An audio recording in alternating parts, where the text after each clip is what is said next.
9 years ago, we played the Barrowland Ballroom 9 years ago, and it's all happening again next Sunday, the 31st of August, for Soapyfest, which is going to be taking place at the Barrowlands from 6 o'clock to 11 o'clock next Sunday, or this Sunday, if you're listening to it later. On the 31st of August, the lineup includes Colonel Mustard and the Dijon 5, who I believe the Colonel's here. Hello, John. Hello, how you doing, Mark? It also includes Dougie for the Mickey Nines. So Mickey Nines will be playing as well. And the Twistettes will be there. The Filthy Tongues will be there. I believe there's going to be some special guests that haven't been announced yet, but it's going to be hosted by Gavin Mitchell, aka Bobby the Barman for Still Game. We're going to have Phil Jupiter doing the changeover tunes, Warren Starry Sky kicking things off, and there's a secret special guest. Is there a secret? It's not all secret, John. In fact, you tell us who else is playing as well. I don't think it's secret. Ken McCluskey for the Bluebells is going to be finishing the night off, so I'm sure it'll be very We Are the World vibes at the end, with everybody up there and getting involved and singing along. I don't know who's going to be Bob Dylan. That's just going to be looking like what's going on here, but if it's young at heart, how is young at heart? Depends if it's high notes. If it's high notes, that'll probably be me. But we're all doing a James cover as well, and I don't think we're going to leak what we're doing. But we did perform our James cover on Friday night just as a warm up. So if you were at the gig, if you were at the Jeremy Corbyn gig, which nobody believed that we're playing a gig with Jeremy Corbyn. So, and then I showed proof of Jeremy Corbyn introducing us, and everybody's saying it's AI. So we're living in a post-truth world for sure now. So, but you've got a couple of guests, John. You've got as well. Who else? You've got the Lorettes. Dope Sick Fly. The Lorettes are coming up, and for Dope Sick Fly. I think Becky Wallace is going to come up and sing Wildflowers with us as well. I just messaged Becky the day. I know Soapy loved Becky's stuff, and she'll be a great addition. And you two better be coming up for a bit of These Are Not the Drugs You're Looking For with us as well.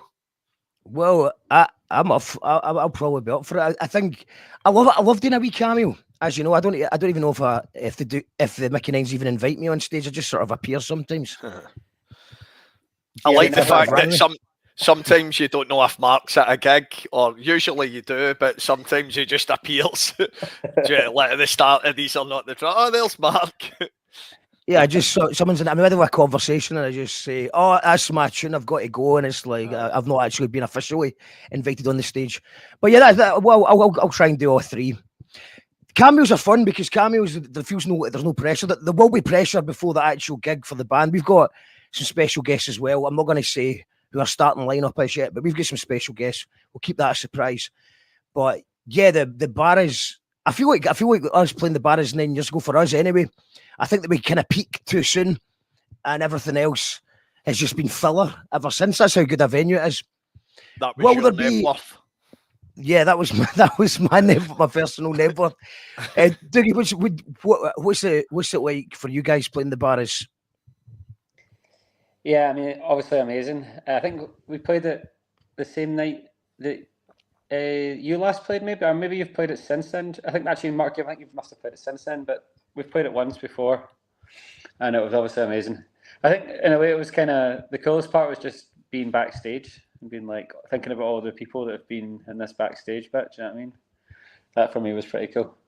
But yeah, it's some of the best gigs I've ever been to in my life have been at the Barrowlands. So yes, it is genuinely. When we say it, the best venue in the world, if there's anyone that's never been, it's quite hard to explain. But and I've always thought that it's not like an older age thing, but it's like obviously I can't be bothered with 50,000 people at a gig or anything like that, and it just feels like Barras is the perfect amount of people, the perfect size for you to have a big enough a crowd roaring, but it still feels like there's space. You can still buy a pint without queuing for ages and stuff like that. Yeah, I think it has that combination of it being an intimate atmosphere even though there's a lot of people there. I don't know what the actual capacity is, but it feels 2,200. 2,200. 2,000. So I think it's 1,900, is it not? I think it's 1,900, but there is a little bit of extra room for artist, crew. Aye, right. Or total capacity. Staff. Okay. Yeah, I think it's 1,900 tickets can be done, but I think that's my understanding. But you're right, 1,900 is or 2,200. Feel free to correct me if I'm wrong, anybody. But my understanding is you can get over 2,000 in there. But I think that does include the workers. Yeah, I think it's got the iconic history and the sort of retro decor, which is obviously pretty cool. But yeah, I think maybe that's the key thing is, well, it's also Glasgow, the Glasgow audiences, and I think a lot of the great touring acts of the world, they hear about this venue and the Glasgow audiences and they want to play it. I think LCD Sound System was probably the best gig I ever saw at the Barrowlands when I was about 18 with no money. I had a tenner and I managed to buy a ticket off a tout for a tenner, and then that was, no more money for the rest of the night. But yeah, it was amazing. But yeah, as you say, like, so roughly 2,000 people, but it kind of feels like a 500 cap venue in a way. I think maybe that's the key thing about it that makes it amazing. Yeah, well, Alchemist says Barras is a big gig, but you don't need to watch a screen rather than the stage, which is a good point. Yeah. Mark, Gyro's guitarist Mark, all right, looking forward to the show. I'm looking to expand my Cameo CV, so let me know if there's any openings. And John, who does your hair? Asks Greg. Just I combed my hair for a change, Greg. So thought I'm on the internet, so I better comb it. That doesn't bother me. My wee Turkish barber, if you want the actual answer, but he always tries to cut these bits off, and I always need to go, no, I like the wee long bits. The Duke Street haircut, the famous Duke Street haircut. I remember one time there was about 7 of us all walking about with the same haircut because it's the same guy. It doesn't really matter what you ask for. You're getting that short back and sides, and you're getting the number of his choosing. So it's so Barrowlands Sunday, and what's everyone been up to? And what's in the last 9 years? What have you been up to for 9 years, John? What have I 9 been years? Up to in the last fuck 9 all, years? Fuck all. This and that. Most recently, I'm back at uni doing a cognitive behavioural therapy course. I was actually talking to Dougie about this when we were down at Arran. Mm-hmm. We ended up talking about, I think, Carol Young for about 2 hours. Watching the creative martyrs. No, it was good chat. Always lovely to catch up with you, mate. So, that's my life. I'm a football coach. My son's team drew 2 each yesterday, and it was against my old area, Moodiesburn, Bridge End. So, and we were getting beat 2-0. Kirky High, Dougie, I know. We were playing that. I don't know. You're that neck of the woods, aren't you? Yeah, I'd just actually like to use this opportunity to announce that I've actually officially retired from international football because of my foot injury. So, just forget about me. I'm retiring now. But I'm all right. I'm glad a sad loss to the game.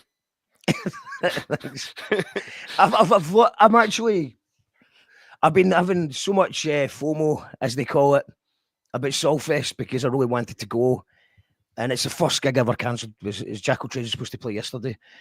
But then I just got a message. There's Cryptic. I don't know if you know Cryptic, the MC, the producer. Mm-hmm. He broke his foot in 4 places at Soapfest. So I'm now kind of starting to be glad I didn't do that. Because I played a gig on Friday, but I've just been sticking. The trick is to stick to flat floors and I'll be okay. And obviously, how did that feel, cancelling a gig for the first time? Because I know it's fucking brilliant. I feel like I just want to cancel everything now. I feel this is why I never cancelled a gig, because I remember when I used to work in call centres and stuff. If you take a day off, the week just flies in, and I just thought I'll just end up cancelling all the gigs, because now I understand. Now I can actually relate to my friends that do cancel all the time. Because it's like nothing bad really happened. I just cooked some dinner and rested my foot, and it was fine. But I was freaked out though. It did piss. It was a big decision. So I've been stressed out about it for since it happened. That was the 28th of July. So I've been thinking about it since then. But now that it's actually done and I cancelled the gig, I feel great. Apart from the barras, I feel like cancelling everything else. So we've got Equinox Festival and then we've got a tour of Ireland. And it all seems like a lot of work. You know what I mean? I feel like... Too old for this shit. No, genuinely. I think it's just time to go on hiatus. I mean, people don't believe me when I'm saying I'm doing that, but you've said that a lot of times, Mark. To be fair, I've never said what I said was I was making the last album, and that is the last album. Dreams Are Menta out last week, by the way, for anyone who's not heard it yet. It's out on all platforms. But yeah, no, it was the last album. But then obviously you put so much work and money into an album, you've got to tour it a wee bit. So this feels like the final year, but obviously ideas are subject to change, of course. But also another reason was as well, I suppose it's the sort of getting older. I think there's a few things that have changed a wee bit. On the plus side is that because we're playing new songs, it feels much better now. I'm enjoying it again. I've not been getting as anxious before gigs for some reason as well, because that was kind of happening a wee bit. Yeah. But I've been kind of enjoying all the gigs this year. Good. Maybe because I feel like it's like I'm just trying to savour the moment. Aye. The lineup's been pretty solid as well recently, hasn't it? The odd that does help. Yeah, pretty much a full same lineup for about for a couple of years now, probably 2 years. Because I think Jenny joined us in drums at Beautyfest 2 years ago, probably bang on, or maybe a wee bit older. In fact, over 2 years ago. And then the only thing we've really switched around has been Mima Mero and Josephine Sillars. I've been swapping round in keys, and they're both brilliant. So it's just like for like. And but yeah, so Friday we played with both of them because obviously it was the barras time, but obviously both want to play the barras, and you can't choose. So I was like, we'll maybe do. My idea was to have one of them do the first half and one of them do the second half, but then they came up with an idea that they could do it together, and I went, "Will that work?" And they said they think it would. So I just trusted their judgment, and it sounded incredible on Friday. It definitely it's added it's a bigger sound we've got, and obviously the barras being a big stage. I was going to ask you what was it like meeting Jeremy Corbyn? Right. Okay. The UB40 thing. That was the closest thing you could think of his like, sort of when he was into music. No, I think he's still into music. I mean, that's why he's got a charity called Music for the Many. Right. But yeah, we agreed to this months and months ago, and it was like the charity's about saving independent venues, helping children in poverty to get the ability to learn, average child being able to learn an instrument if they want, or that kind of thing. So it's a really good charity, and I thought, yeah, we'll do it. Why not? Well, actually, I said, can everyone do it? And everyone wanted to do it, apart from Joe, who was down in a Greenbelt Festival. Yeah. But everyone else said they were right up for it. So I was kind of hoping they wouldn't be able to do it, but because we had to get Alex in bass, but he was brilliant. He smashed it. But yeah, meeting Jeremy. So I put up a video. Yes, people didn't believe that we were playing with Jeremy Corbyn. They thought I was at it, so they didn't turn up to the gig. And then they were like, "Why didn't you tell me the real Jeremy Corbyn was going to be there?"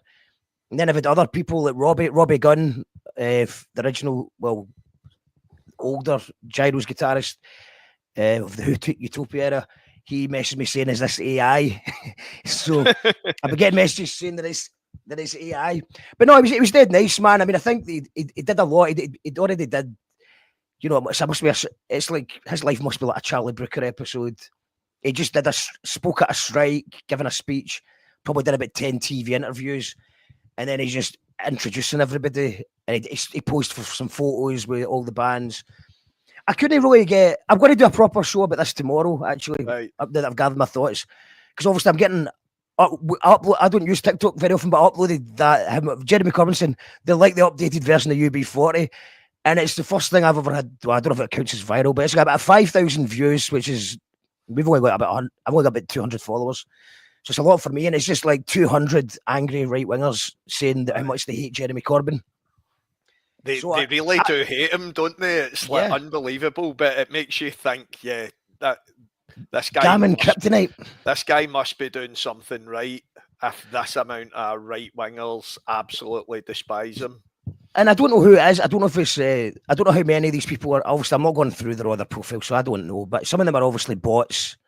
Yeah. And some of them will be, well, I guess real people that just hate Jeremy Corbyn so much that the algorithm says, "Here's some Jeremy Corbyn, some rage bait for you. Enjoy." But yeah, you see, I mean, I think that obviously then there's the other side of it is I've got people that are very left leaning, but they're independent supporters who were giving me a wee bit of shit for it as well. He said he would be open to independence. Yeah, obviously they don't believe, but my friends don't believe that for a second. Aye. So, but I did say when I went on stage, I had a Scotland top on when I was posing for the fixture. Aye. And I did say, and we're anti-austerity, anti-genocide, pro-independence, but pro-Corbyn, because he has been on the right side of history forever. He's never, and everything he's saying sounds good. And I don't think he's going to be leader of the new party. I think that the idea is that he's starting some sort of. I just don't know how long it's going to take them to get all their eggs in a row compared to how far ahead Reform are doing just now. He is Obi-Wan Kenobi, isn't he? Yeah, he is Obi-Wan Kenobi. He's the Jedi coming back. Well, he could. Imagine him as a foreign secretary. Maybe not as a leader, but I think he'd be a great foreign secretary. I think he could stop a lot of wars, and I think that, I mean, at the end of the day, it's either that or Nigel Farage is Prime Minister. But I'm still pro-independence. I said it on stage, still want independence, but I'd rather an independent Scotland dealing with whatever Corbyn's party turns out to be than obviously fucking UKIP Reform. Because we have had about 2 decades of Tories and Starmer as a Tory. Aye. And then we had Brexit. Farage said Brexit would sort everything out. And now he's like, we didn't Brexit hard enough, so let's just get a wee bit more Brexit. Aye. So I'm pro whoever's the fairest and try to make society the best, and whether that's with independence or without, like, I'm happy to give something else a go. But the reality is that it's probably we would need independence for that to be long lasting, but it'd be really nice to get something completely radical that just absolutely defeats the lot of them, do you know? Yeah, absolutely. But yeah, it was nice. It was nice. I didn't really have any part for him. I was walking about with a broken foot, so I didn't really spark up too many conversations with him. I was going to try and get a few words to interview him. But it just seemed like he was getting. I feel like everyone was just like wanting him to do things, signing autographs, be that, just people ask a lot of him, so I didn't bother him. Right. I just felt like just leave him be. But he seemed nice. He seemed approachable. I would say. But I'm going to go into that a bit further next time. So Soapfest. Speaking of Soapfest. I went in a bit of a rant there, but Soapfest, I didn't go, but Dougie did go. So how was Soapfest in Cumbria last night? Yeah, it was fun, man. We were on at about 10:30 last night, so kind of just headed back up the road after it. Had stuff to do today, but got back about 3 a.m, so I'm a bit tired today. But it was, fun, man. Like, it was one of those gigs where we were almost competing against Left Field on the main stage, but luckily we didn't have. They were on a little bit after us, I think, or just towards the end. So we managed to kind of start our set where there's just a few people kind of milling about, and then as we started playing, that crowd just eventually kind of coalesced, and by the end of it, we had a really good crowd. Everybody was jumping up and down and stuff, so it's good fun. It's a good feeling It's a good feeling when the crowd builds. I've been in the opposite of that as well, where I've emptied crowds. Not for a wee while now, but in fact we did it in January in Dumfries. You were there, John, but I think you left before we even started, so we can't even get the blame for that. That wasn't your fault. That was just like people having their dinner on a night out that were going to be leaving regardless unless like Amy McDonald or Katie Tunstall were coming on. They were all leaving, Mark. That wasn't. They were having a great time. They were having a. I don't think you left. You missed all this. So I saw it. I was there at the start of your set, and I told you that. I told you that's what was going to happen as well. And I told all my band that was going to happen. I says, by the way, everyone is going to leave during our set, and everyone thought it was being negative. And I went, no, this makes no sense. I'm not even sure why this is happening. To just give everybody a bit of background, it was a really nice Burns night. So you've got sort of mellow party. You had Michelle McManus hosting it. Yeah. It was some amazing acoustic fiddles, a cappella Burns songs sung by incredible singers. And then the live stream finished. Michelle McManus went, thanks everyone. And then they just turned off the cameras, let everybody drink for an hour, and then set up a bass amp, an electric guitar amp, and a drum kit for us. And then, after every song, 2 tables would leave. And I think we started off with 500 people, and we ended with about 17 people in a mosh pit. But people were absolutely loving it, weren't they? So no, they were. Shout outs to all our Dumfries hardcore. They did enjoy it, and I think maybe every single person bought a t-shirt. So, but yeah, it was that was so comical. People walking out at that level. Sometimes you can go and sometimes you can get a late slot, and it's a wee bit sort of quite heartbreaking that everyone's leaving. But this one felt like it was almost funny because like everybody, the bar staff loved us because they could just tidy up the tables and they got away early. So the bar staff enjoyed us because we scared everyone away. But yeah, I don't know why that happened. Maybe it wasn't. In fact, I think Gary was there. Gary arrived just before the gyro started. Yeah, shouts to Gary. Gary was there. Mako, my old band, cleared out a full pub in Dunfermline about half a song in. Yeah, that happened to us at Pivo. Somebody cancelled, and Vicky asked us, do you want to go on? We just need a band at short notice. And we went in, but I don't know if this is before I was working there. It was people just having, office pints after work. And then we came on, and it was a very raw, early incarnation of our band. So, yeah, that was another time I remember emptying a place. Probably about half a song it took us to empty that room as well. That was the first place Colonel Mustard and the Mickey Nines played. Stumpy had us on supporting Mountain of Love. A sort of offshoot of some of the guys for Alabama 3. Yep, that's right. I remember People days, man. Aye. Yeah, I think for us in the early days, before People made us hit the big time, we were like basically building up a fan base of bar staff and sound guys. Just playing all these empty venues, but obviously there are some staff there.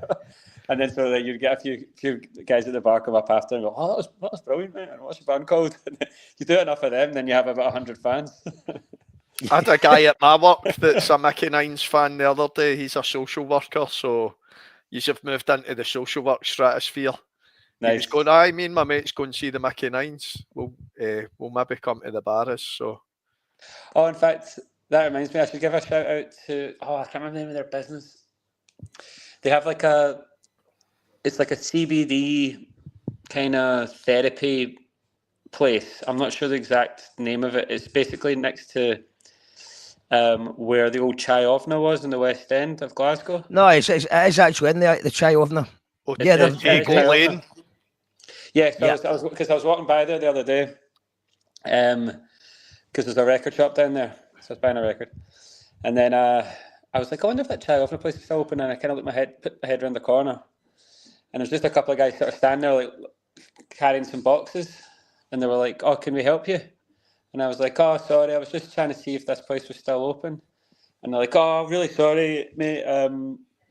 We are normally open, but today we're actually packing up because we're going to a festival, and we're going to Soapfest. Exactly. So I was like, all right, cool. What festival? Soapfest. Oh, amazing. Well, my band's playing Soapfest, so I'll maybe see you there. And they're like, oh, cool. What's your band called? And I was like, Mickey Nines and all that. The only reason we're going to Soapfest is to see you. Brilliant. Nice wee ego boost. I was like, yes. Well, I mean, I think they're actually running a CB tent as well, a CBD tent as well. Right, yeah, but I said it wrong. They said it's good. No. They run. They said that they were the only band that they wanted. They knew that they wanted. They wanted to see. Sorry. No. Sorry, I shouldn't even corrected you. I I was just being a dick there. But yeah, no, they were. They run I don't believe me. they Let's play go there now. the CBD TARDIS. So they do the little Doctor Who phone boxes in Glasgow. Yeah, that's right. So they started doing CBD products from there, and then they moved to Chaiovna. I've been in a couple of times. They're dead nice. It's a good setup. Nice. And I believe that they've got I don't know if this happened. You were at Soapyfest, I wasn't. But my understanding is Rave Mates Glasgow had a dance tent called Scheme. So I was kind of helping out a little bit with some early planning of that. And my understanding is that they were going to have a legal smoking bit for people that have got legal marijuana, like the legal certificate. Right. That's what they said. So that's exactly what they were doing. So I think they're the first example of that in any festival in the UK, where if you've got your medical certificate, you can go and vape marijuana. I think it is. There's some sort of legal something about it. I think it's vaping it or something. But yeah, so they're trying to pioneer that and then start spreading it across different festivals in the UK, which is quite interesting. Yeah, it's good. Good on them. Good on them. And what time does Soapyfest start at? Was 6 o'clock? Yeah, 6 o'clock. Sorry, that was Katie asking what time. Yeah, 6 o'clock. It starts at. Aye. I believe it's Warren Starry Sky. So just be there for 6. We've not got a running order times yet. We'll hopefully have them in a couple of days. But just get there for 6 o'clock. Get there early. You know how the James cover is secret, right? Yeah. What if we all just play lead? Yeah, it's so secret. That's the one we are doing. No clues. Yeah, well, I did it for we did a charity night for James Sweeney. So me and Mark haven't really done that many acoustic sets really. So we tried out acoustic at McNeil's bar, and it felt quite good. But I deliberately haven't watched any video footage yet. And then we did it again at Govan Hill Music Festival, and Ali Grant sent me a video. So I seen the video up till the high notes, and then the video cut out. So I'm glad I didn't see it, because it is. I've got some. Tim Booth is a fantastic singer. No, I know. So I was thinking that myself when we were practicing the cover, and I was like, this guy's like about a million times better at singing than me. Even the wee, it's so weird and aye, they're so nuanced. Like you just think, that's just a bog standard sing along. But I'm the exact same when you listen. Even what some of the band are doing as well is more interesting than you probably. Well, they get plenty of credit. They're a much loved band, but yeah, but they get credit for the anthems. But obviously, there's just I think the reason that they've lasted so long is, also for anyone that doesn't know, the reason that we're all doing a James cover is because we're doing the gig in honour of our friend Soapy. That's why all proceeds are going to the Beatson and Mary Curie, who did a lot of good. I just did a good, looked after him in his final days, looked after a lot of my friends and family in the later time. But so he started the James Fan Zone, the James Fan Club and stuff like that. So yeah, we're all doing a James cover. And I think it's because the last the test of time, because they still know how to make us, they still know how to hit the charts, but then they've got really interesting things that the super fans can attach themselves to as well. So yeah, I think overall they're actually they're most famous for 2 songs and then maybe another 3 or 4 like kind of other reasonably big hits. But obviously they sit down and laid the biggest hits. But then their actual body of work is mostly quite avant-garde and weird. Do you know what I mean? It's not hits as such. It's much more experimental and especially lyrically and poetically and stuff like that, you know. And they got their first ever #1 album just about a year ago, because we had Saul from James on the show, and that was Soapy that set that up. So we had a live stream with Saul from James on the day that they got the #1 album, and that was their first #1 album.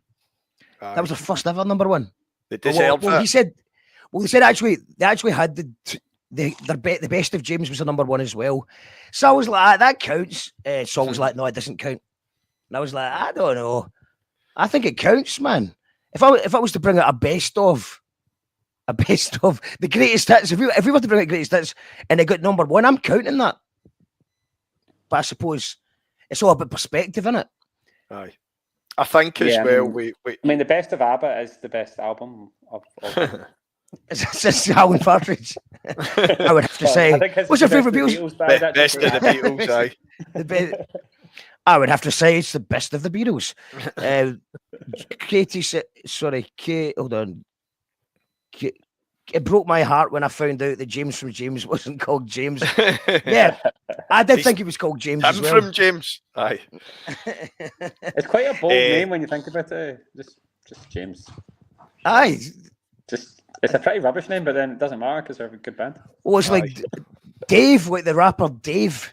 Yeah. And there's quite a funny video with Louis Theroux talking about it. He went, Dave, just Dave. But it's bold. It's bold to be just do that. Yeah, true. It'd be nice to talk about Soapy a wee bit, like what he means to us, I suppose, individually, but together. Okay, well, you go first, John. You go first. I suppose, like the reason we were all asked to do this and we all immediately said yes was because that Soapy was one of the guys that would push all our bands and so many more bands and acts to the highest degree he possibly could. He was the first guy to love, comment, send you a message, buy a CD, come to a gig and never ask for a guest list. Do you know, him and Susan, they are just amazing people and just coming from a really sound place. And going back to James, I think you can tell when their fans are some of the soundest fans you can get. In fact, I think they used to wear T-shirts that said sound along with the flowers and stuff like that. But he was just one of the guys that if you were at a festival and a bit down in your luck or needed a cup of tea or a can or somewhere to kind of put your head down or just a friendly word or a laugh or whatever. Just some of the older sort of wiser but still fun and still silly and prepared to have a bit of madness themselves folk, but just one of the cool people that was there and just done so much for, I suppose, Colonel Mustard, but all of you guys and so many more bands and the money he raised during COVID and the fact that he's so heavily involved with the Barrowland fan page and the James fan page. Could you just tell a little bit more about the because of the lockdown charity thing? Because I don't really know much about it. Because I remember him phoning me about it, and I was just very confused with the whole thing. And then ended up getting some really big names and raised £2 million or something like that. But do you know a bit more detail about that? So again, I think it was Saul. It was him and Saul for James. Well, the sort of two guys, and I can't remember if it was Saul asked him, but there was a combination of charities to raise money for. One of them was Marcus Rashford's charity, which was all about giving kids a fair start and meals and all of the things. But at that time as well, there was a lot of behind the scenes people within music or your roadies or your security, like folk that just weren't able to work.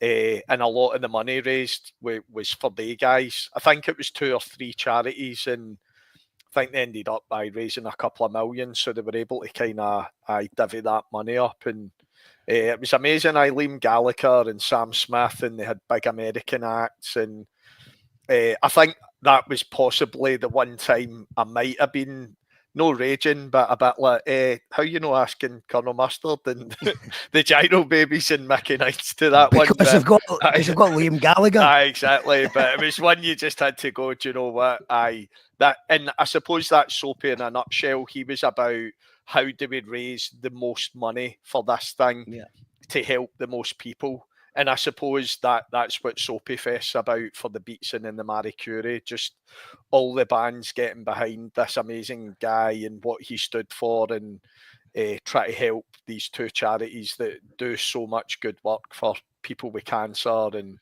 other terminal illnesses in terms of the work the Marie Curie do as well. Dougie, how did you first meet Soapy? So first of all, just reiterate everything John was saying there. Just everything he said there. completely agree with all that. But the link, the sort of original link to Soapy, and then all of us really, is Dave, the bassist of Mickey Nines, the legend, is from a wee village called Maltnacampsie. Grew up there, and the local pub was called the Kincaid.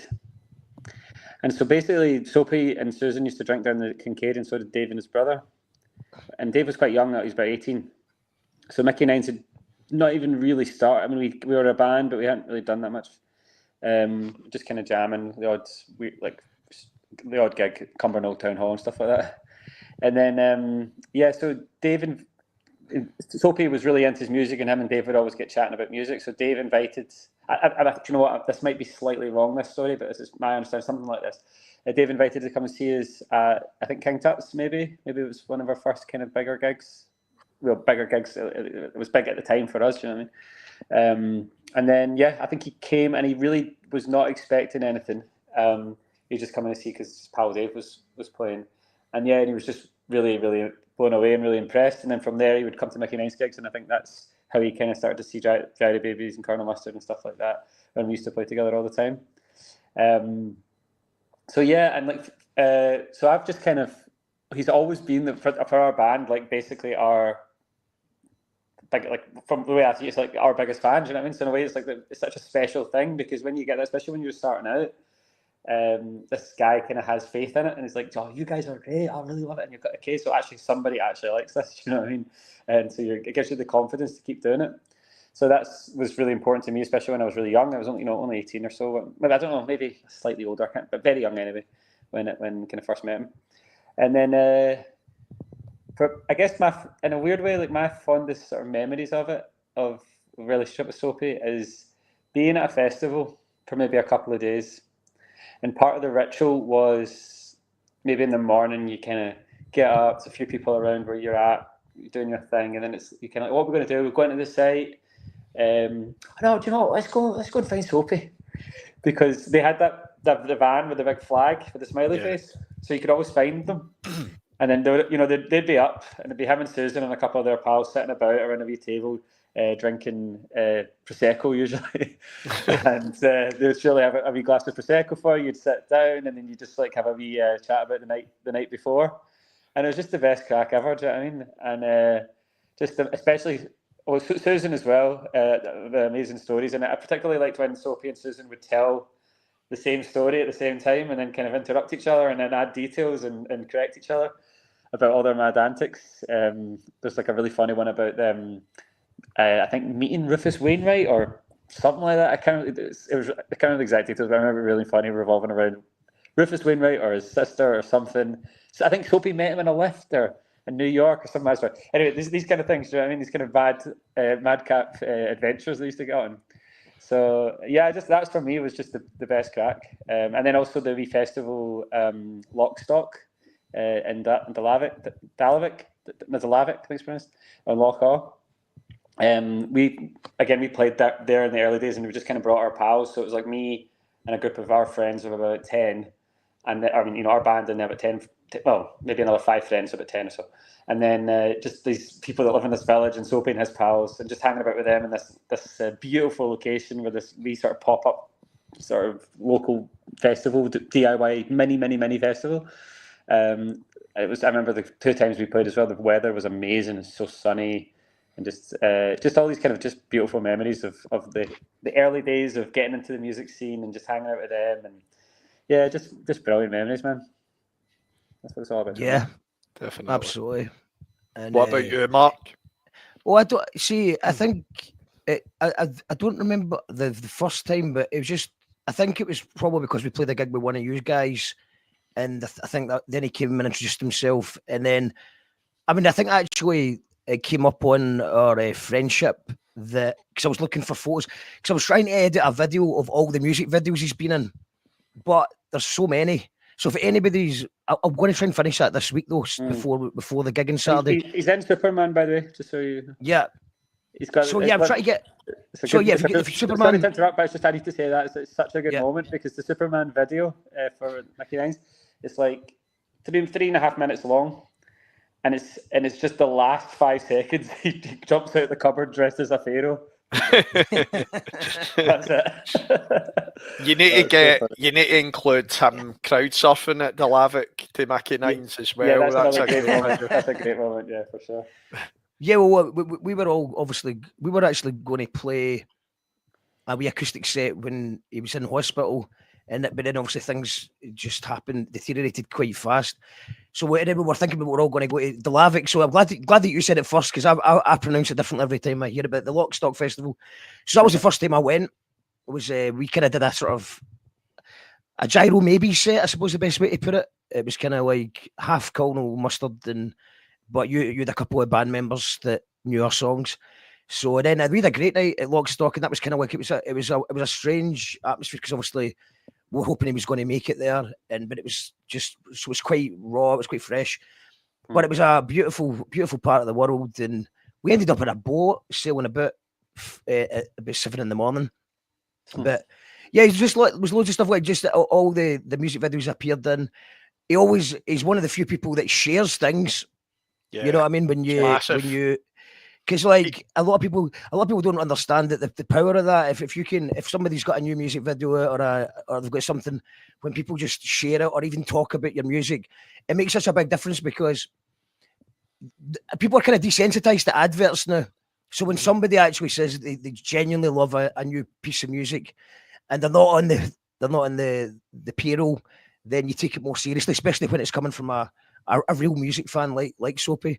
So yeah, he's appeared in a definitely at least 3 or 4 music videos, and like you said, the festival memories of him and Susan and all the crowd that they're like a light bulb to a moths of good people who like good times. And so yeah, just loads of good festival memories, and and also there was just loads of the things he did as well that people won't know about, like just when my dad had a stroke, I just put a post up saying, "Can anyone get me to Kilmarnock?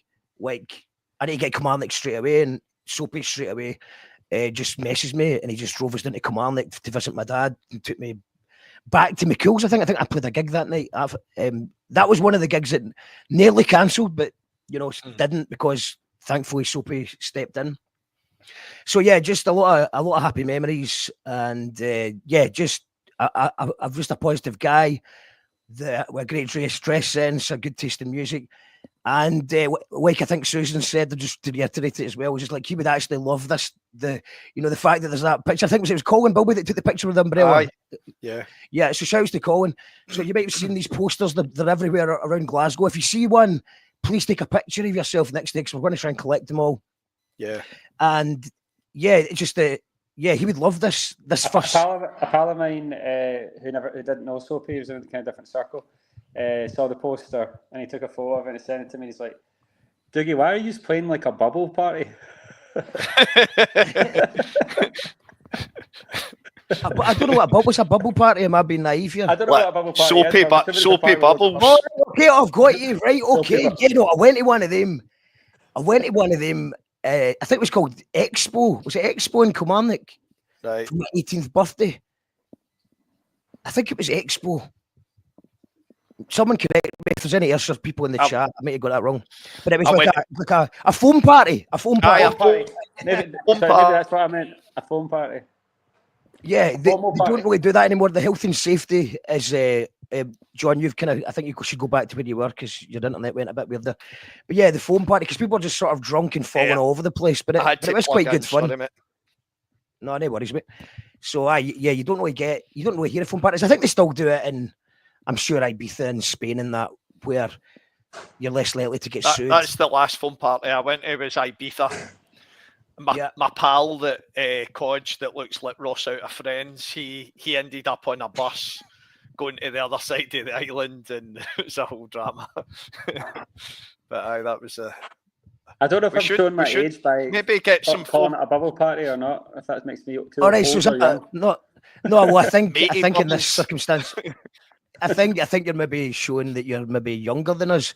I would imagine, or it might be a geographical thing, but surely it's a foam party. No, it's surely. A foam party. That was the party. Right, okay. That's right. Because I was when you said bubble party, I went, I thought, what was it like? I just kind of sort of like smiled and I went, no, actually, what I know what a bubble party is. Maybe that's what the surprise is. It's not a surprise guest, but it's the first ever foam party in the barras. yeah, that could be the surprise. We've got a message from Gary. Says, I just hope someone's playing Getting Away With It, my favourite James tune. You never know. I think there's a strong chance that one of the bands will play Getting Away With It all messed up. So I can confirm that. I'll confirm that one of the bands is playing Getting Away With It all messed up, and good luck to them, because that isn't hard. That's not an easy song to sing. Kit Kat says, I think Pictures Foam Party gave everyone a rash, then it got kiboshed after that. Yeah, Kiboshed. Well, I mean, Pictures, kiboshed. I like Pictures kiboshed, in general. Kiboshed. Kibosh! Okay. Shout outs to everyone. Shout outs to all the Ayrshire Irvine crew, so Pictures in Irvine, and they've had a very big weekend right now. You talk about Nebworth. Irvine's Nebworth was yesterday. It was the Marymass fair. So I hope everybody's safe. I hope the hangovers aren't too bad, and I hope somebody won the Greasy Pole, which is when 3 men climb up a pole to win the winning meat, which is the butcher puts up £200 worth of meat at the top of the pole. And then they walk around with a bucket, and people put money in their bucket, and they get free pint spot for them all night.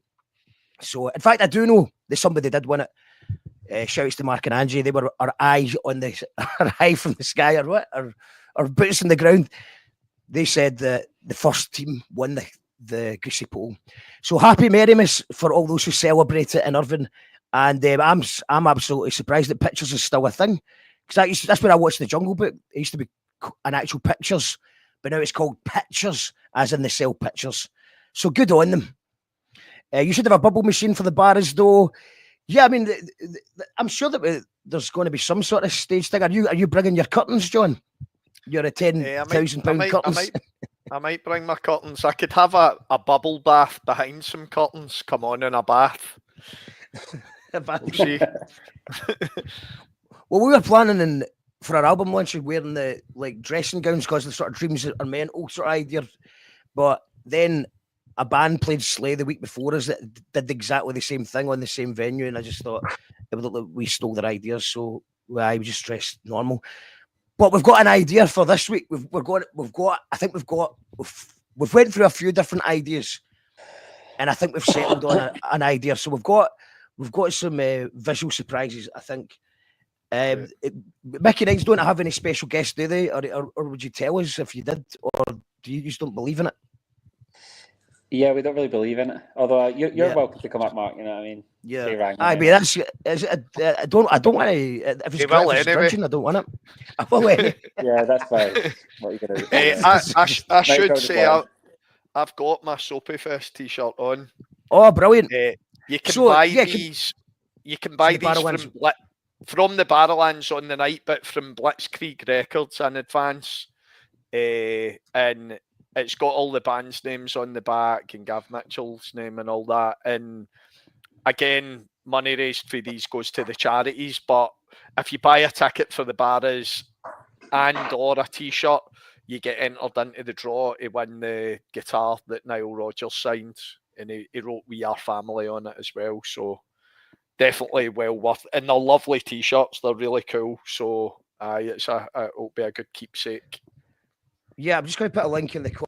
Now I found that the t-shirts, it's on the Barras website.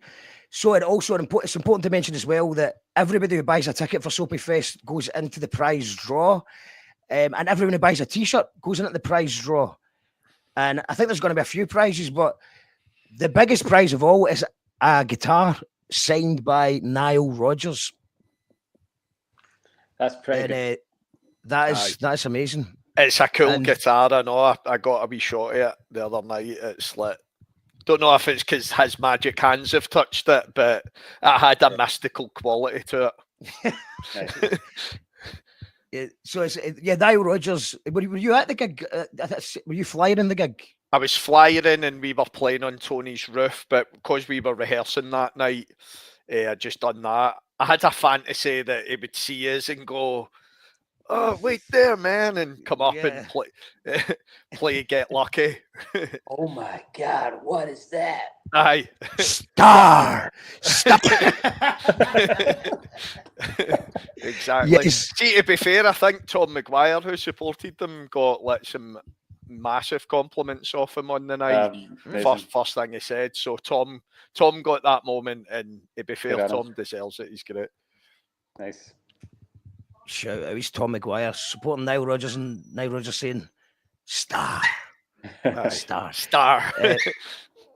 Gig is on Derby Day. Might be some foaming. Yeah, well, there is a football match on that day. We are aware it's Sunday and there's a football match on. But I mean, what time's kickoff? Just because I want to watch the game as well. It'll be noon probably. Noon kickoff, right? So noon kickoff. So we watching the game in the barras dressing room. I think we should get a game of football where like a wee sponge football in the Barrowland Ballroom. You pick your times to challenge me to a game of football, didn't you? I'm walking a bit of a moon boot. You could live stream it. You can take a few of yours away from the old firm. Yeah. If their team's losing, they can watch us play. Aye. Well, I'll go in goals. I'll go in goals. So the barras will be. It's going to be very, very lively down in the Gallagher. It's got at the East End. It'll be. It might be. Well, I mean, it could be. It'll either be a carnival atmosphere or everyone will just go home, and it will be quiet. So we'll see. But what was Soapy was Partick Thistle fan? Try to remember. Well, it was famously Partick Thistle, but I think it was Rangers, but he didn't. I don't know. I think he was Rangers, but he also supported Celtic in Europe. So I made my own conclusions about that. I think he was really into like international football. In Scotland, that was his thing. The Tartan Army. Tartan Army was his thing. So the games at Ibrox. So actually, it's all right. It's all right. That's probably that's probably a good thing. To be fair. Yeah, that means you can get get there early, and like that's good because that means that the pubs will be quite quiet. They should be quite quiet at that area because I mean it's not the Gallowgate totally changed. Some of it for the better, some of it for the worse, and depends on what way you look at it. But you know, about 10 years ago, it was when the Beards shut down, which obviously I was gutted about the Beards and the Hoops. I think I had my first ever pint in the Beards. There was just nothing there for a while. And now you've got kind of hipster bars. I heard you were scared of the Beards. Scared of the Beards. But yeah, it was good. And you had the Beards, the Hoops, but now it's kind of. I don't even know what it's called. It's the number of the street, 537 or something like that. Aye. And you've got St Luke's there as well. Aye. So get your lunch booked for St Luke's. Is Sarri Heed not there? Sarri Heed's more Gorbals kind of direction. But you've got this. You've got a few. Oh yeah, sorry. There is a Sarri. There's two. Sorry, there is a Sarri. Yeah, the Sarri will still. Sorry, yeah, there's two Saris. Yeah, still that will be open. That'll be showing the game, I'm sure. And but yeah, apart from that, it's the football crowd's going to be gone anyway. Just get along to St Luke's or something. Get yourself some lunch at 3:00 and be there for the doors opening at 6. Sounds like a plan. It sounds good, and we'll be. So when are we doing sound check? Can we do it? Can we watch the football then? Go to sound check. Do we know this stuff yet? Folk will have it on their phones anyway, so yeah, it was quite good. I hope not because, well, I hope Rangers do get beat, but Mogs at Jamming the other night was watching Rangers getting beat, and it was played so well. Just that anger playing where he was doing these amazing fouls because he could see his team getting beat. So I'm hoping that he brings some of that anger to the energy on the night, channeling into his drum fills. We update for Marymass. The meet was held on with duct tape this year and no barbed wire. That's health and safety gone mad. What are they thinking of? Yeah, what are they taking the barbed wire away? It's crazy. I mean, I can't believe that they're still allowed to do it at all. To be fair, climbing up a greasy pole for Ayrshire gone woke. Yes, wokeness is ruining the greasy pole. Mark, your first pint was the Claremont like the rest of us. No, it wasn't. It wasn't. It wasn't the Claremont. I have had a few pints in the Claremont. We use, I know the Claremont well in Conan, but no, the Claremont with ID. So I'm not grassing a pub in because it doesn't exist anymore. But yeah, there was less strict. There was less strict pubs in Glasgow that would serve me pints. And okay, cool. As a stage manager, I would hate the idea of a bubble bath on stage. Yeah, I mean, I don't think that. What do you think Gary Penders would make of that? Gary, are you out there? I'm the artist. He needs to make it happen. I don't care. A man's got to wash. It's the kind of thing that Mariah Carey might do. You know what I mean? Aye. put her chewing gum out on it. I was watching about remember Michael Jackson flew away in a jetpack? Mm-hmm. So I was like, because obviously when that happened, I was a child. Was Michael Jackson, I think it was. Yeah, well, that's it. No, that's why I investigated it, because I was like, I do remember that he went away in a jetpack, or somebody mentioned it, and I was like, so I did go down that rabbit hole, and yeah, first of all, it wasn't a jetpack; it was probably like strings or something, wasn't it? And second of all, they're not going to have Michael Jackson like flying through the air. And also, you can see when you watch it back, I've not got, as you can see, I've only got console StreamYard now, so I can't watch YouTube just now at the same time. But they move these magic boxes for no reason. There's a lot of magician boxes up here.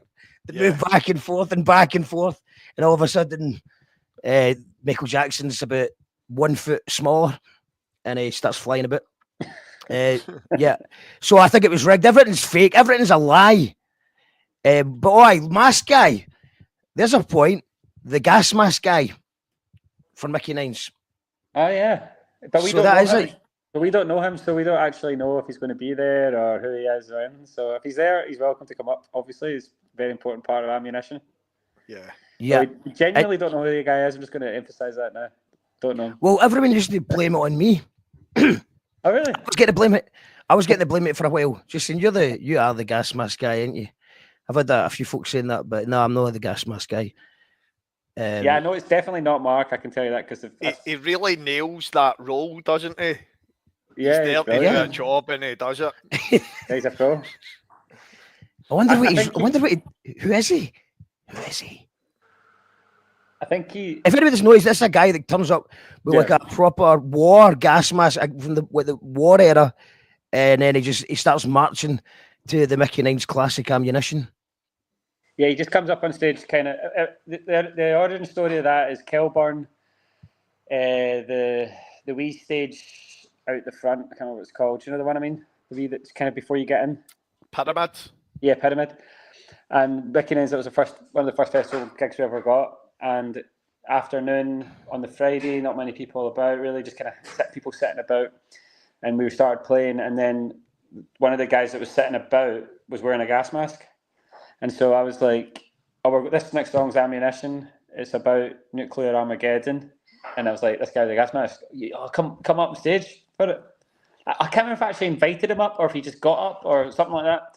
Anyway, so he came up and he marched on the stage, and that from then on he just started coming to all the gigs, just like Aberdeen, Glasgow, any part of the country will turn up. So was it Ammunition? So like, did you think, or did he think? Well, obviously you can't remember, but was it Ammunition the first time he did it, or did you think, this will work well with that song, or he thought it would work well? In the actual music video, which I'm pretty sure we'd already made to Ammunition, we had gas masks on. Right. In the music video. And so I think because I'd seen him, I'd said something about that or something. So I'd made a comment on stage, and then I can't really remember. It was something like that. But anyway, he was just a random guy in the audience. I mean, he'd never seen us before. And he just got up, and then he became like this pure obsessive figure who comes to like instrumental the class. Well, so Gary says we actually really make an effort to not know him. Do you know what I mean? Like Gary says he's met. So he's not. It could be anyone. Well, gas mask guy. I've met the gas mask guy, but he denied it. He would have died denying it. So how do you know it's him? Oh, I only think I've met him. Lou Rogerson there was a story where Blair was at an afters, and then a lassie came up to him and she was like, "I'm Gasmask guy's daughter." Right? And then he was like, "No, you aren't. Where's your gas mask?" As if everybody in the family. Gas mask family. Brilliant. No, you know. Lou Rogerson says he works in the rigs. So it depends if he's offshore or no. Yeah, Interesting. I've heard that, but we don't want to know too much. Yeah, okay. But no more clues. Yeah, and then he. I can't remember. I can't remember. There's another funny thing. There was a fake name going about that was like Gaz McCaskill or something like that. Like his real name was Gaz McCaskill, and like nobody put two together. It was like Gaz McCaskill. Yeah, it went above my head as well there. There was something like that. Anyway, I can't remember, but we genuinely thought that his name was called Gaz for ages, until we just clocked that was just obviously a wind up. And Gary also says that Soapy was a Partick Thistle fan, but he definitely had a side. So that's all he's got to say about it. And Stuart says that he thought he seen Gasmask earlier on in East Lothian. Yeah, well, I'll admit that I'm in East Lothian. It's not that big a secret. I'm just not divulging the village in case somebody offers to go for a pint with me, because I'm just enjoying the peace and quiet and not having hangovers. And I just want my voice to be rested for the barras. And I've already got a broken foot, so I just want to be good. And so Saturday, it's a Sunday. I can't think it's Friday, so I think we're rehearsing on Thursday, but we're not. We're rehearsing on the Saturday. And then there's a gig, Baldina's album, her posthumous album. Baldina was amazing, and her album's getting released at Macintosh Church. So get to that on the Saturday night if you can. I think that's my plan after we rehearse, is to go there as well. And what else coming up? So obviously the barras. Is there any more festivals? John, you've been busy festival season. In fact, you mentioned Creative Martyrs earlier on. Aye. They played at Aaron the wee Soapyfest, and one of them said to me, "Have you seen the news yet?" And I was like, "No, I'm just avoiding it." And he went, I wouldn't bother if you see a flashing light. And then as he said that, I struck a bit of lightning happened, and I didn't say anything. I don't know if I told him this in Govan Hill Festival, but he said this: if you see a strike of lightning, then if you see, because it was this was when there was a Iran, Trump was it? Aye, there was America bombed Iran. Yes, aye. So he went, if you see a flashing light, and I kind of knew what he meant, but then he said that, and then a bit of lightning happened in Arran, and I didn't tell him though, because I thought, well, it doesn't. Yeah, if it's did that even happen? Did that even happen? Yeah, and also, what are you going to do? What are you going to do? Nuclear war? Wear a gas mask, I suppose. Festival season, John. Just to wrap it up, festival season, where have you been and what you got left? So it's a quieter year for us this year, just with me being at uni. So we've not had a majorly busy one. We Mellow Party done back down the rabbit hole. Needing Festival, that was great. Playing the main stage with the Mellow Party boys. In fact, Alistair for Creative Martyrs is playing cello with us, so he's been a great addition, and some guy, some laugh as well. But aye, with Colonel Mustard, Belladrum was the big one there. We've got Aden Festival near Peterhead, so that's a week after Soapyfest. So I think it's the Saturday we're playing after Soapyfest. And then I'm doing the Born to Rewild show at Vogre Pogre. So that's where we first done that, where the Mellow Party guys, but we're all kind of dressed as wolves and teaching kids about rewilding and things I know you guys are passionate about as well. But it's a good laugh, good family show. So we're doing that on the Sunday at Vogre. But I've got a couple of gigs with Mellow Party. We're playing Coatbridge. We're actually playing the Cognitive Behavioural Therapy Conference at the SEC. So I think we're playing to about 1,000 CBT delegates. But they've also got Curie to look forward to on the Friday, I think it is, at St. Luke's. But after that, it's Cumbernauld with Mellow Party, and then with Colonel Mustard, we've got a thing at Troon. I'm saying we're no busy. I'm trying to cut down on the amount of stuff I'm doing this year, but you know what it's like. Good offers come up. So we're doing a matinee show in Troon with Colonel Mustard in November, and then going to see Kneecap that night. So I'm glad that wasn't a nighttime gig down there. So I think that's it. There's maybe one or two I've missed. Oh, you can't hear you, Mark.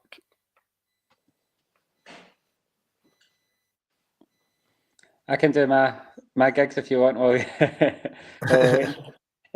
So yeah, we've played Eden and Kelburn, Soapfest. I can't even remember. Lots of different festivals so far. We Soapyfest with your other project, the Dougies. Oh, of course, yeah. We Soapyfest in Arran, which I hope keeps going every year because it's amazing. And that's with the Dougies. And so I'll start with that actually because I've got a gig with the Dougies, which is just still kind of in its early doors. It's just kind of like a solo project.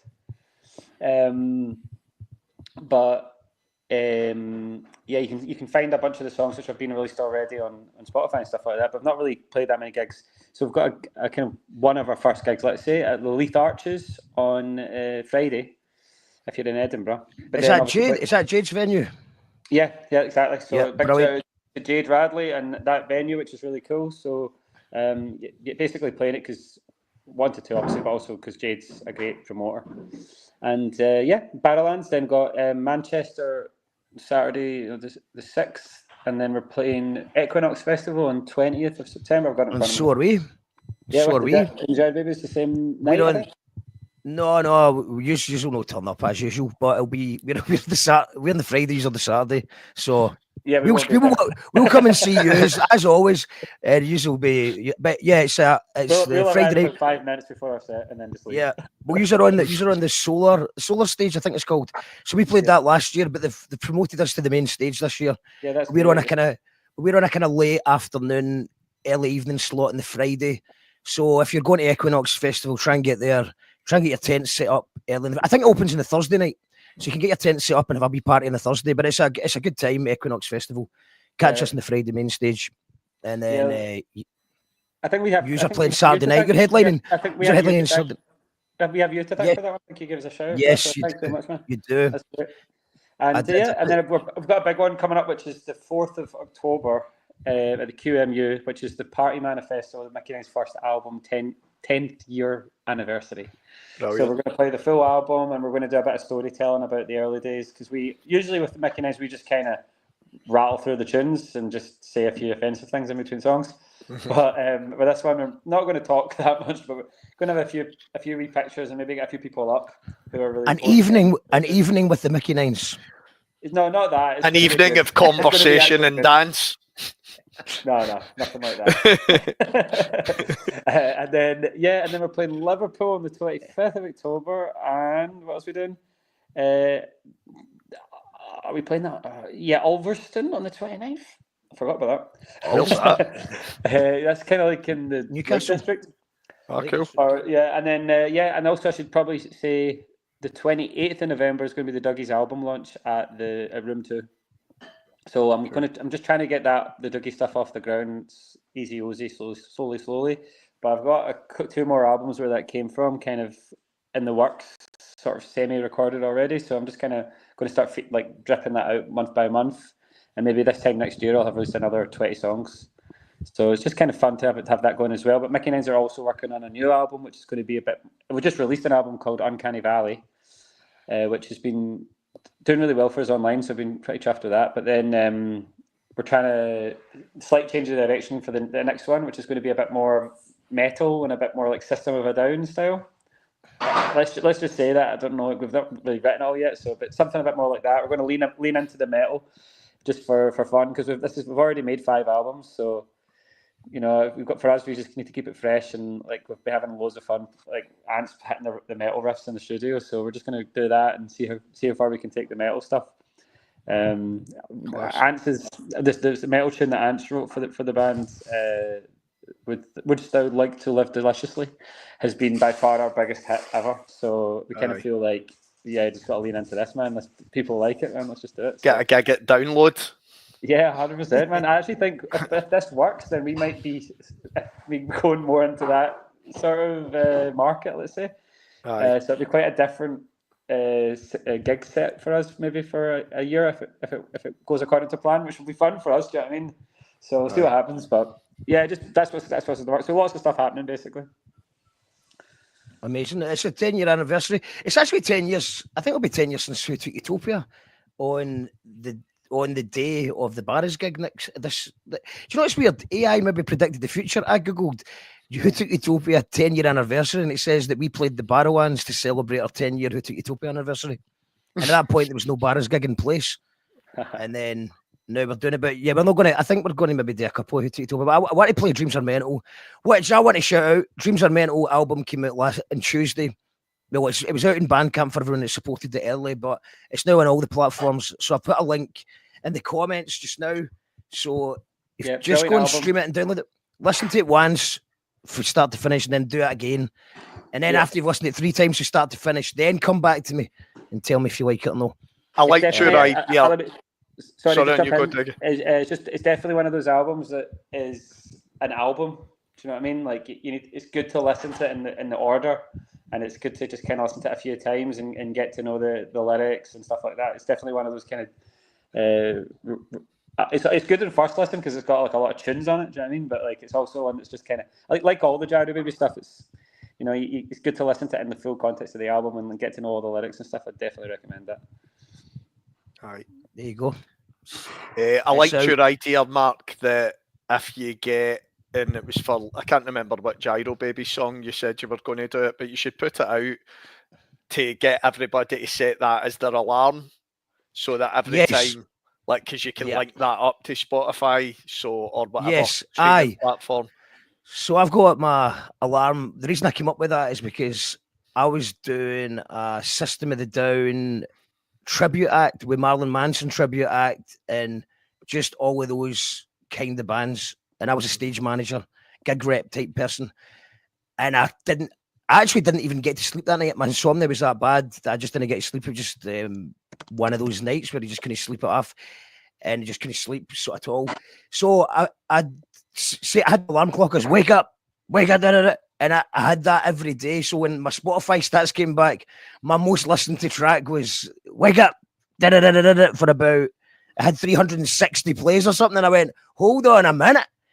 If we could get 10 Girobabies fans to make Landfill Culture their alarm clock, that's 360 times 10. And that would be good. So, because obviously I don't know how the robotic algorithms work. Obviously, I try to avoid the streaming platforms up until now, but now we're there. It'd be nice to get as many plays we can get, because then apparently it's going to recommend it to similar listeners. So I do listen to it if you can, and even if if you're going to the shop, just put it on in the house before you go to the shop. If you don't actually, do what you want. There's 10 years. Fuck my life since Gary. Yeah, 10 years since 10 years since the Party Manifesto. We've not got any plans to celebrate our 10 years. Dougie, can we do a wee throwback? Hold on, says Lou. A wee throwback to the early days and sing Saturday Night?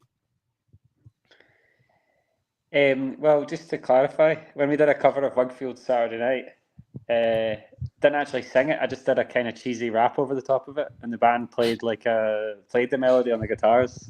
So I think I can get out of that. But it was an epic cover, and you can find it on YouTube. There's a very early doors. I was playing in a cafe in somewhere with 3 people in the audience playing Saturday Night by Wigfield. Mickey Nine's OGs. Do you know what I mean? If people know about those at that era, that was the best. That was the peak when we just did whatever we wanted all the time. It was great. I think I can. I'm going to get Wigfield on the show. I think Wigfield is maybe a possibility to come on. You call that radio. It's good to be streaming again, but I've got some names that I'll keep under wraps just now. But I don't know how long I'm going to be here for. I could be going tomorrow, or I could be here all week, so I'm not sure. But we're going to hopefully get some more live streams. Thanks to Mako for saying it's a good belter of an album. Thanks to Lou for saying astounding. Thanks to Stuart for saying amazing. And Dreams Are Menta is a great play in words. It's got 3 meanings. So if you've only figured out 2, have another think. But yeah, thanks everyone for tuning in. Soapyfest, 31st of August. Gyros are that's our only gig really that we're focused on. We've got Equinox, obviously, main stage, and that's Lincolnshire though, so it's a bit of a trek. We're doing Lincolnshire with Mickey Nines, and then we're going on an Irish tour. We're going to Belfast, Dublin, Dundalk, and Derry. I know Gary's £5. This no one ever does that.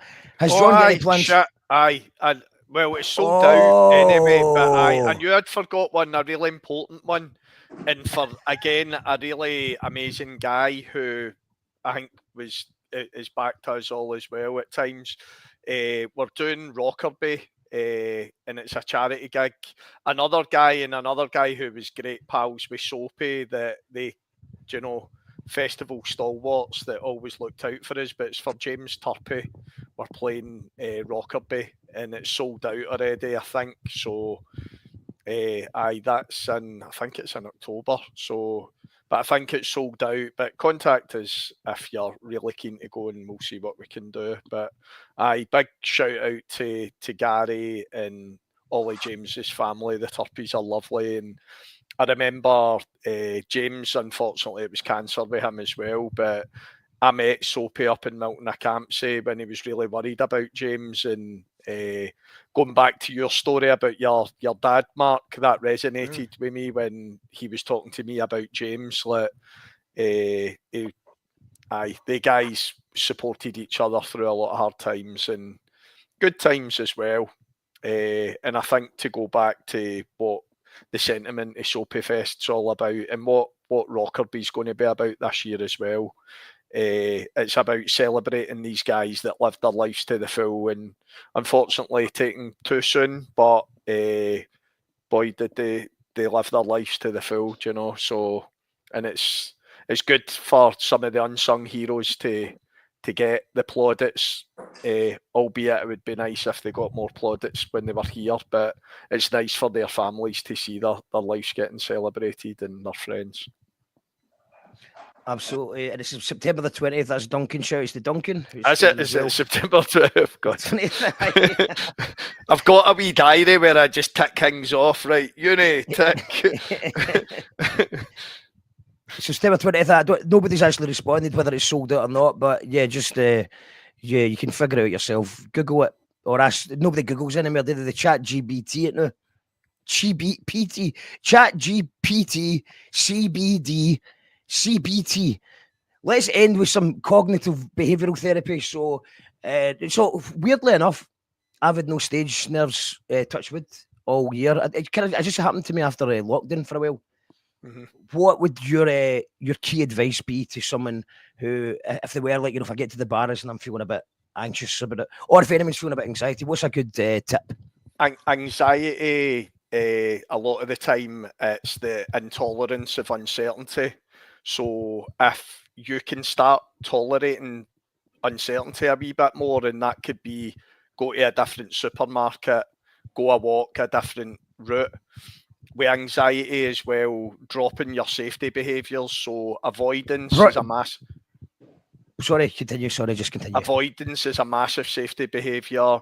Reassurance seeking is a massive one. Procrastination, writing lists for some people. Some of these things can be helpful as well. And obviously, if you're trying to avoid something that's bad, fair enough. But if you're just avoiding things, the more you can drop the safety behaviours and challenge yourself. Because uncertainty can sometimes be negative, but it's building up a picture that it can be positive as well. So that's a few tips, but there's different techniques and things you can do.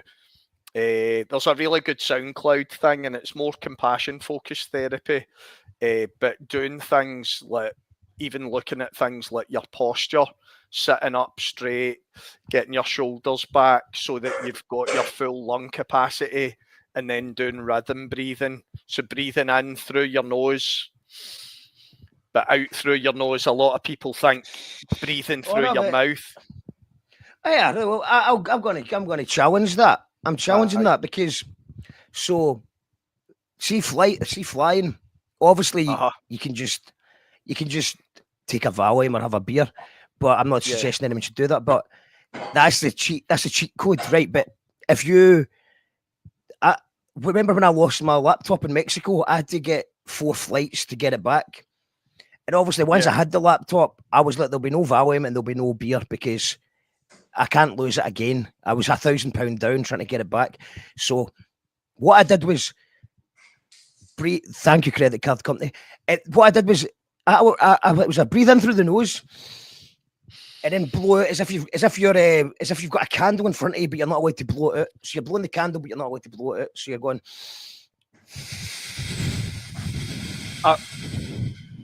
That works a treat. 5 times on the flight.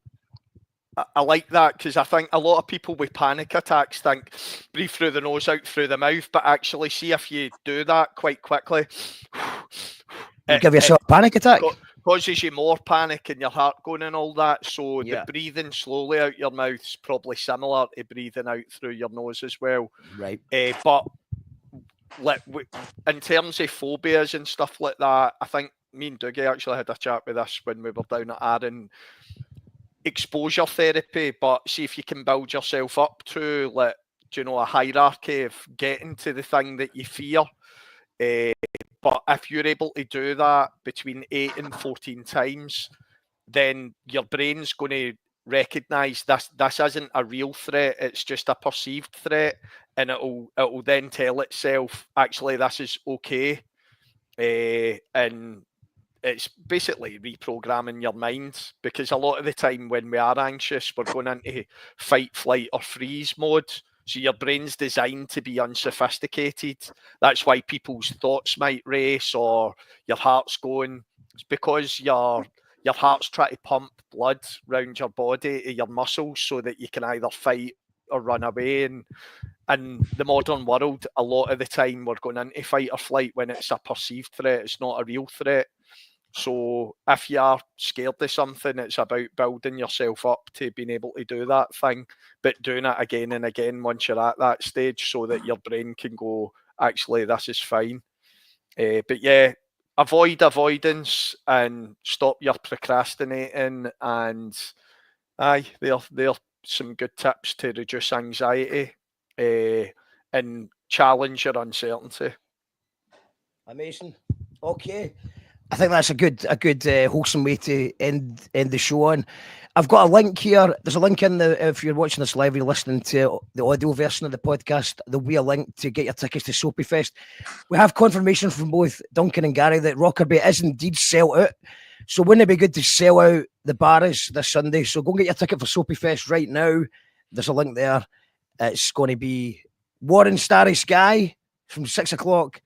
I don't know exactly the running orders yet. We're going to figure that out, but I would imagine it'll be Twistettes, Gyros, Filthy Tongues, Mickey Nines, Colonel Mustard, with Gavin Mitchell in between doing the hosting, and Phil Jupitus is going to be spinning banging tunes all night long as well. And then, it's got to be a good time. It's a good cause, and it's a good way to remember a good friend. So hopefully we'll see you all there, and I'll see you at the ballroom, the famous ballroom. Thank you to John Mustard, Colin Mustard Days on 5. Thank you, Dougie, Mickey Nines, and we'll see you next Sunday. See you later. Good chatting, lads. Cheers, man. See you then. Bye.